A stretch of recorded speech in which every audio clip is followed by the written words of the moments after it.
I saw this exact question pop up from a viewer recently, and honestly, it's a brilliant one. You asked, are there more things like the viral Norwegian Viking Row or that massive left-right song for the Netherlands? Well, the short answer is yes, absolutely.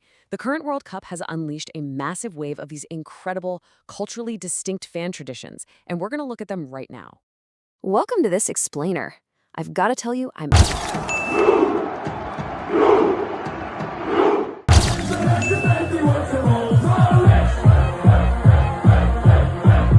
absolutely pumped to share this one with you today, because what we're seeing right now isn't just sports. It's a total explosion of hyper-synchronized rituals.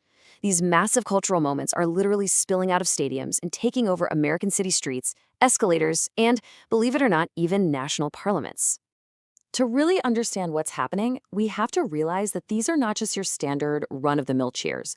We're looking at highly coordinated, deeply cultural movements that are completely dominating the tournament. And what's so cool is that every single region of the world has a totally different way of expressing that stadium energy. Section 1. Epic Walls of Sound. Intimidating and hypnotic. Okay, let's dive right in. You literally cannot talk about massive fan coordination without talking about Iceland. This right here is the granddaddy of all synchronized football chants, the Viking thunderclap, or Skaftabli.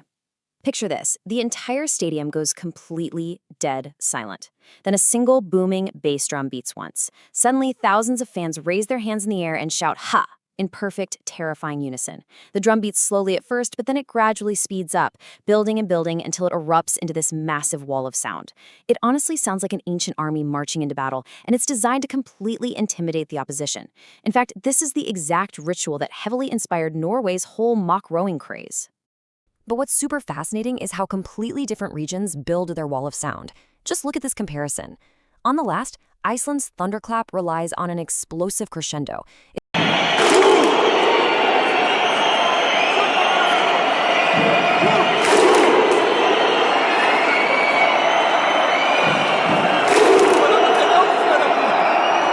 It starts from absolute terrifying silence. But on the right, Saudi Arabia brings the altifor, which completely flips that dynamic.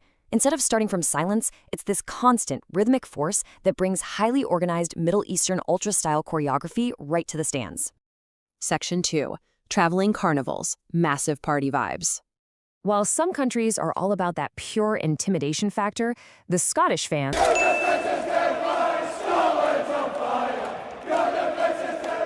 affectionately known as the Tartan Army, well, they focus on endless, joyful, kind of self-deprecating noise. Imagine thousands of fans in traditional kilts just marching through host cities, playing bagpipes and chanting "No Scotland, no party." They are incredible ambassadors of fun. Just this week, there was this amazing viral crossover moment where traveling Scottish fans teamed up with Norwegian supporters in Boston.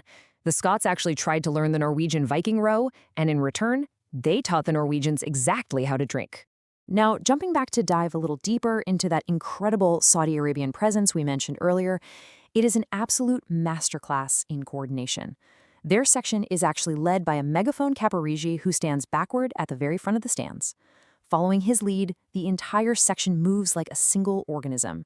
They use these tightly synchronized rhythmic clapping patterns accompanied by deep, roaring Arabic poetry. And here's the crazy part. Those chants actually change in real time based on exactly what is happening on the pitch.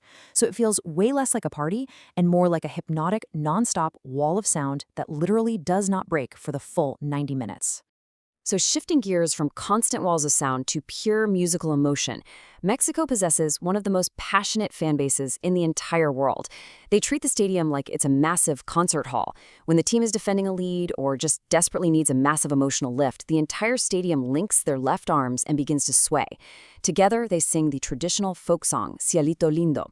Hearing tens of thousands of people roaring that specific chorus, ay, ay, ay, ay, cante no llores, it just creates this intensely emotional atmosphere. It units the entire building and gives their players an instant psychological second wind.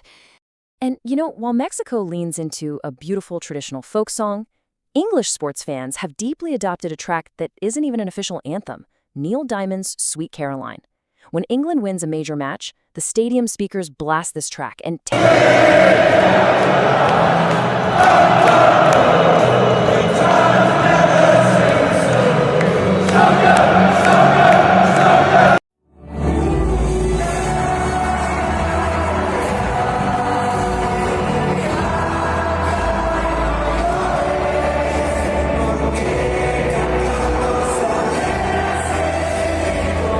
tens of thousands of fans just bellow the chorus.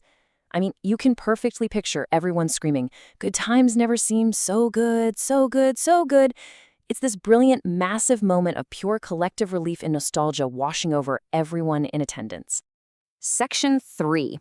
Heart, Soul, and Respect. Emotional Storytelling. Now, this brings us to a really common follow-up question. Are there more of these traditions for other countries? And the answer is yes, absolutely. The expansion of the World Cup has brought dozens of fascinating subcultures together. Every region has a completely different way of expressing stadium energy, moving from coordinated dancing all the way to deep emotional storytelling and civic duty. A perfect example of this is Japan. During the game, Japanese fans lead this incredibly melodic, non-stop chanting. It's an amazing display of complete discipline and deep cultural pride. You'll often hear them singing variations of the famous song Ue o Muite Aruko, which a lot of people internationally know as sukiyaki. It provides this steady, uplifting, and beautifully melodic soundtrack that drives their team forward from the first whistle to the absolute last. But honestly, what makes Japanese fan culture truly stand out globally is that they value respect and civic duty just as much as they value vocal support. Win, lose, or draw, Japanese fans stay in the stadium for up to an hour after the final whistle. They pull out these blue plastic trash bags and systematically clean up their entire section. They pick up every single piece of litter, whether they left it there themselves or someone else did. It's an incredibly powerful ritual of pure civic respect. So, pulling all of these threads together, you can really start to see how this creates a truly global spectrum of movement and sound. From the absolute terror of Iceland's thunderclap to the quiet, dignified respect of Japan's post-match cleanup, these massive cultural moments show us exactly how different societies channel their collective energy into the stadium environment. Section 4. The Global Fan Matrix, Diversity of Tradition. And this brilliantly illustrates the shared diversity of the global fan spectrum. Just look at this breakdown. You've got the Netherlands jumping side to side, creating ultimate carnival energy. You have Norway mock rowing a longship, creating pure mythological chaos. Then there's Iceland with their synchronized overhead clapping, giving us an epic and terrifying vibe. Mexico sways arm in arm, radiating deep national pride. And Saudi Arabia utilizes that organized ultras choreography for a hypnotic, constant presence. Every single nation brings a totally unique footprint to the global stadium. Which brings us to the most important question for you to take away from this explainer today. If you were standing right there in the stadium, surrounded by tens of thousands of people, which of these epic fan traditions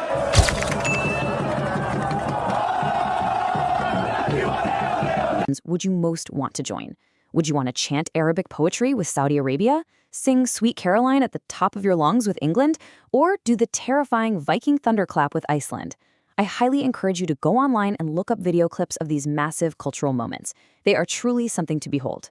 Thanks so much for exploring the incredible world of stadium traditions with me today.